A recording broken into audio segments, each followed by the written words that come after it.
BRTA নির্ধারিত যে ভাড়া সেই ভাড়া আপনারা প্যাসেঞ্জারের কাছ থেকে নেবেন। কোন প্যাসেঞ্জার যদি অভিযোগ দায়ের করে যে বিআরটিএ কর্তৃক নির্ধারিত ভাড়ার অতিরিক্ত ভাড়া দাবি আদায় করা হচ্ছে, যে সকল কাউন্টার বা পরিবহন মালিক অতিরিক্ত ভাড়া আদায় করবেন প্রত্যেকের নামে মামলা দায়ের করা হবে। আপনাদের সবাই যাতায়াতের বিষয়টি জানানো হলো। Thank you. এগুলো আমাদের কার্যক্রম, এগুলো ঠিক আছে, এগুলো আমরা করতে চাই না। আপনি আইন অনুযায়ী ব্যবসা করবেন, আপনাকে আমরা সাপোর্ট দিব।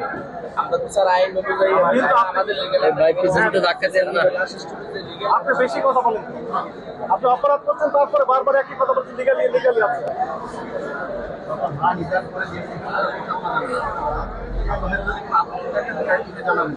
লিখিত আবেদন দিবেন প্রয়োজনে তাদের কাছে, যে এক সাইডের ভাড়া হয় আর এক সাইড খালি আছে, ঠিক আছে, এগুলো আবেদন উল্লেখ করে আপনি বার্গেনিং করে দাম বাড়িয়ে নেন, আমাদের আপত্তি নেই। যদি কম্পিটিং অথরিটি সে ভাড়া নির্ধারণ করবে, আমরা সেটি আমরা দেখছি এই ভাড়া নিচ্ছেন কিনা, এর বাইরে দাবি করা অপরাধ, তাই না? এগুলো করতে পারবেন না, এগুলো কারেকশন করেন, সফটওয়্যার প্রয়োজন কারেকশন করেন। দেখেন যশোর একজন ভদ্রলোক যাবে, আপনার সফটওয়্যার যশোরের নামই নেই, বলে ঈদের পরে যশোর দিবেন, মানে কি? আপনি বললেন না যে ঈদের জন্য এটি বন্ধ করে দেওয়া হচ্ছে।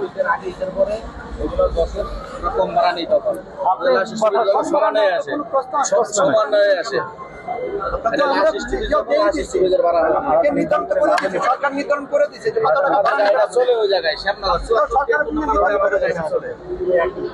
আপনাকে সতর্কতামূলক ৫,০০০ টাকা জরিমানা আরোপ করা হবে, এক্ষুনি পরিশোধ করবে, আদালত আমরা আইনগত ব্যবস্থা নেব, দ্রুত পরিশোধ করে। যা বলবেন সব হতে থাকে।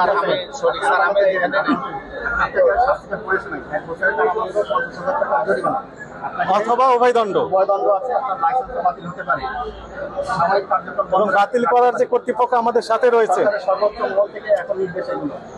আপনি যদি আমার রায়ের সাথে মানে সম্মতি না জানান, আপনি আদালতে যে রায়ের বিরুদ্ধে আপিল করতে পারবেন। আপিলে যদি আপনার জয় হয় আপনার পক্ষে, যদি মহামান্য হাইকোর্ট রায় দেয়, তাহলে এই টাকাটা আবার রিফান্ড পাবে। এর আগ পর্যন্ত সরকারি কোষাগারে জমা হবে।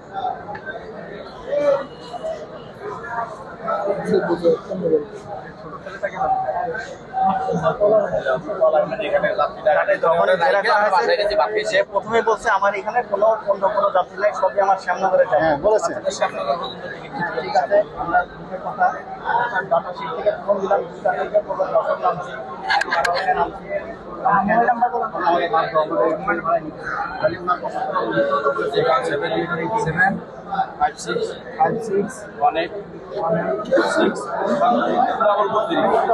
আরেকটা দেখি আমরা এখান থেকে অন্য জায়গায় যাবো। ৫,০০০ টাকা পরিশোধ করেন ভাই।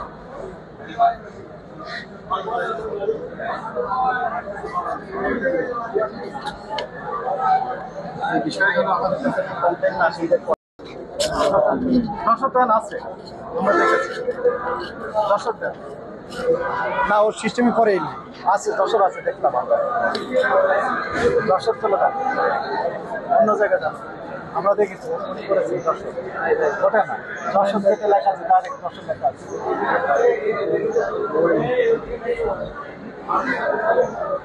জায়গায় উপায় নেই, নিচেরটা আরেকটু নিচে, হ্যাঁ দর্শক দেন। আসবে না, আপনি ঈদের ভাড়া নেওয়া আছে, যশোরে আসবে কোনটা কখন? আপনি ঈদের পরে যেটা, এটা সফটওয়্যারে ঈদের পরে আছে, তো সেই ঈদের পরে ঈদের এখন যশোর আসবে না, ঈদের পরে স্বাভাবিক বাজার ওইভাবে স্বাভাবিক বাজার এই শোনেন কথা বুঝেছেন, ঈদের আগে আর ঈদের পরে আইনে কোনো পার্থক্য করা আর আমরা আছে কি নাই, ওই মাথাতে গাড়ি খালি আসে স্যার, এখন আগে এটা আমি বলি, পরে আপনাকে সুযোগ দিব। ঈদের আগের জন্য আর ঈদের পরের জন্য কি কোনো কিছু নির্ধারণ করা আছে? নির্ধারণ হ্যাঁ না, আমি বলি, আপনি বলবেন, আগে বলেন। হ্যাঁ আর বুঝিনি কোনটা ঈদের জন্য কি আলাদা কোনো ব্যবস্থা করা আছে? ঈদের জন্য ব্যবস্থা হলো বিআরটির ভাড়া হইলো, এটা 12 মাসের জন্য ভাড়া, 12 মাসের বিআরটির জন্য 12 মাসের ভাড়া। যখন আমাদের দুই মাত্রা সমান যাত্রী প্যাসেঞ্জার যাতায়াত করে, আমি বলি স্যার এক মিনিট শেষ করতেন, যখন দুই মাত্রাতে আমাদের প্যাসেঞ্জার এক স্বাভাবিক আসে, তখন আমরা মালিক কর্তৃপক্ষ, তখন আমরা ভাড়া এই মাত্রাটা আমরা কম নেই। 650 নেই, 600 টাকা নেই, 500 টাকা নেই, আবার 400 টাকাও যাত্রী বাড়াই স্যার। এই যাত্রী যে যাত্রী কম বিলিং করছে শুনুন, নর্মাল বাসে 400 টাকাও কিন্তু আমরা পাঠাইছি এই যাত্রী। নিতে পারবেন আপনি। হ্যাঁ 400 টাকাও পাঠাই, কিন্তু সেক্ষেত্রে আমাদের সমান ভাড়াটা চলে আসে তখন 400, 800 টাকা বা 500, 1000 টাকা। তাহলে আমাদের মালিক কিন্তু আপ ডাউন ভাড়া পাচ্ছে। এখন আমাদের ওই মাত্র গাড়িটা আছে খালি স্যার। এই কথাগুলো আপনার যে সমিতি আছে, ভাড়াটা যখন নির্ধারণ হয়, আপনার সমিতি বসে আলোচনা করে, বিচার বিশ্লেষণ করে, পরীক্ষা নিরীক্ষা করে, এক সাইড থাকার ঈদের সময় সব কিছু বিবেচনা করে এটা করা হয়েছে। এটার বাইরে কথা বলার আমারও সুযোগ নাই, আপনারও সুযোগ নাই আইন অনুযায়ী। ঠিক আছে? এটি কম্পিটেন্ট অথরিটি হচ্ছে বিআরটিএ। বিআরটিকে আপনি লিখিত আকারে জানাতে আপনি পারেন। যদি না পারেন, এটা বিআরটিকে জানাতে হবে যে আমাকে ঈদের জন্য স্পেশাল একটা ব্যবস্থা আমাদের করে দেন। যশোরে না, আমাদের যে তালি আপনারা যেভাবে বলতে চাচ্ছেন, আমরা বলতে চাচ্ছি না, বিআরটি সরকার বিআরটিএ এর সাথে আপনি কথা না বলবেন। না, আমি সেরকম যেটুকু আমি বুঝি, কথা বলে বুঝিয়ে দিবেন বিআরটিএ কি। এখন তাহলে আমরা তাহলে যে আমাদের শ্যামনগরের গাড়ি লাস্ট 1030 টাকা ভাড়া স্যার। আমরা তাহলে যশোর মনিরামপুরের যাত্রী আমাদের এই গাড়িতে যেতে পারবে না। যেতে পারবেন, যশোর পর্যন্ত ভাড়া নিতে হবে। যশোর পর্যন্ত তো আমাদের হ্যাঁ, গাড়ি নিতে হবে। দেয় ওই না। যে লেখা আছে বিআরটিএ ভাড়া, আমাদের ওই ভাড়াই নিবে। না, এখানে যদি যাত্রী ছিল আমাদের তো লস তখন। এই কথাটি ওইখান থেকে না না, শুনেন, জি বিআরটিএ হচ্ছে ভাড়া নির্ধারণ করে। আমরা তো নির্ধারণকারী এখতিয়ার আমাদের নেই। আমাদের ভাড়া নির্ধারণকারী এখতিয়ার থাকলে আমরা বিবেচনা হয়তো করতাম কিনা সেটা বিষয় আলাদা। যেহেতু আমাদের সেই এখতিয়ার নেই, ফলে আমাদেরকে বলবেন নাই, বলবেন কোথায় বিআরটিএ। বিআরটিসি সাপ্লাই দিয়েছে এখন আমাদের। না বিআরটি তো আপনার তো নির্ধারণ করে দিছে। এখানে নির্ধারণ লাস্ট তাহলে আপনার 960 টাকা, তাহলে আপনি নিচ্ছেন কত? এখানে আর কেন কত নিচ্ছে? শ্যামনগরের গাড়ি 990 টাকা ভাড়া। তাহলে আপনার তো 960 টাকা, তাও আমি কম নিচ্ছি তো এখানে। কই আপনি আমাদের কম শ্যামনগরের নিচ্ছেন? গাড়ি, এখানে লেখা আছে তো শ্যামনগর স্টেশন। যশোর যিনি যাবেন ওনার ভাড়া আমার তো এটা লাস্ট স্টুডেন্টের ভাড়া স্যার। আমি তো রোড আছে, আমরা 44 নম্বর রোড হলো আপনার যশোরের রোড। আমরা তো ওই রোডে যাচ্ছি না এটা স্যার। করা যাবে না, আইন অনুযায়ী এটা করা আইন অনুযায়ী গেলে তাহলে আমরা এখন বুঝতে পেরেছি স্যার, এটা আমাদেরকে এবারের জন্য খারিজ করে দেন স্যার। এবারের জন্য এবারের জন্য আমাদের মাফ করে দেন যাবে। স্যার। সরকারের কাছে আবেদন করেন। না, এবারের জন্য আমরা লিগেলে আছি এখনো। আচ্ছা, তাহলে আপনি আদালতে যাবেন, আদালতে গিয়ে বলবেন আপনি তো সেটি ব্যবস্থা করছেন। আপনার এখানে তো যে যাত্রী কমপ্লেইন যেতে করছে, পারবেন, আপনি আদালতে যেতে পারবেন, যে বলবেন যে আপনি লিগ্যাল আছেন, আমরা আপনি ওখানে সাইন করেন। ঠিক আছে, সাইন করেন। আদালতে জিতে গেলে তো অসুবিধা নেই। সাইন করে দেন। এখানে আপনার নাম লেখেন, নাম চাইলেন থেকে আপনাদের ছেলেটা বললো যে আমার পাশে কোনো সামনে যশোরের কোনো যাত্রী নেই।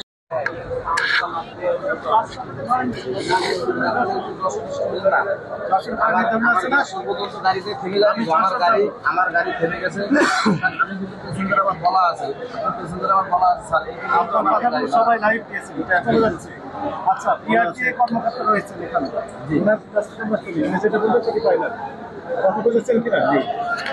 একজন প্যাসেঞ্জার করেন যশোর। যশোরের কোনো ভাড়া দেবেন না, সর্বশেষ কত? না, ওখানে তো স্টপেজ লেখা আছে, কোন জায়গায় কত ভাড়া লেখা আছে। হ্যাঁ, যশোরের ভাড়া যেখানে আছে আমাদের এখানে আছে, এটা তো আছে।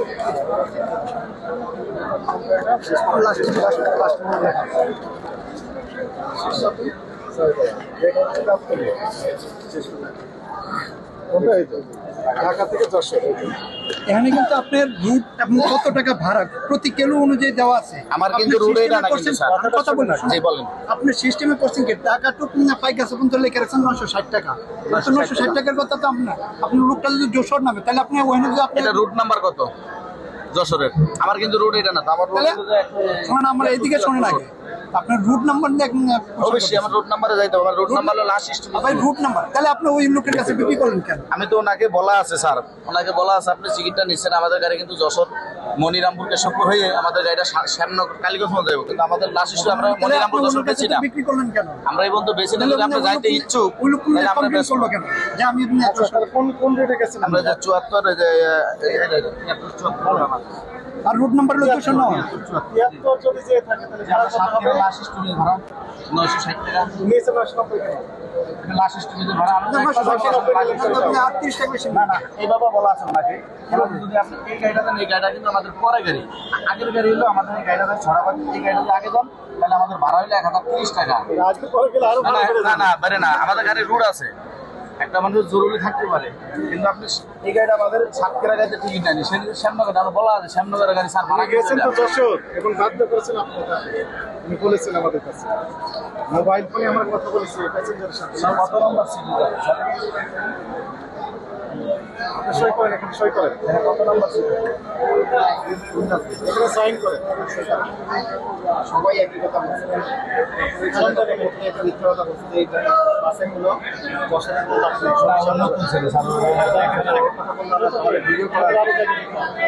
ছেলেটা বললো যে এখানে কোনো বছরের চাকরি নেই, সবাই আমার ক্যামেরার সামনে জানা কনফার্ম হলো যেখানে বছরের চাকরি আছে। মিথ্যা কথা বললো।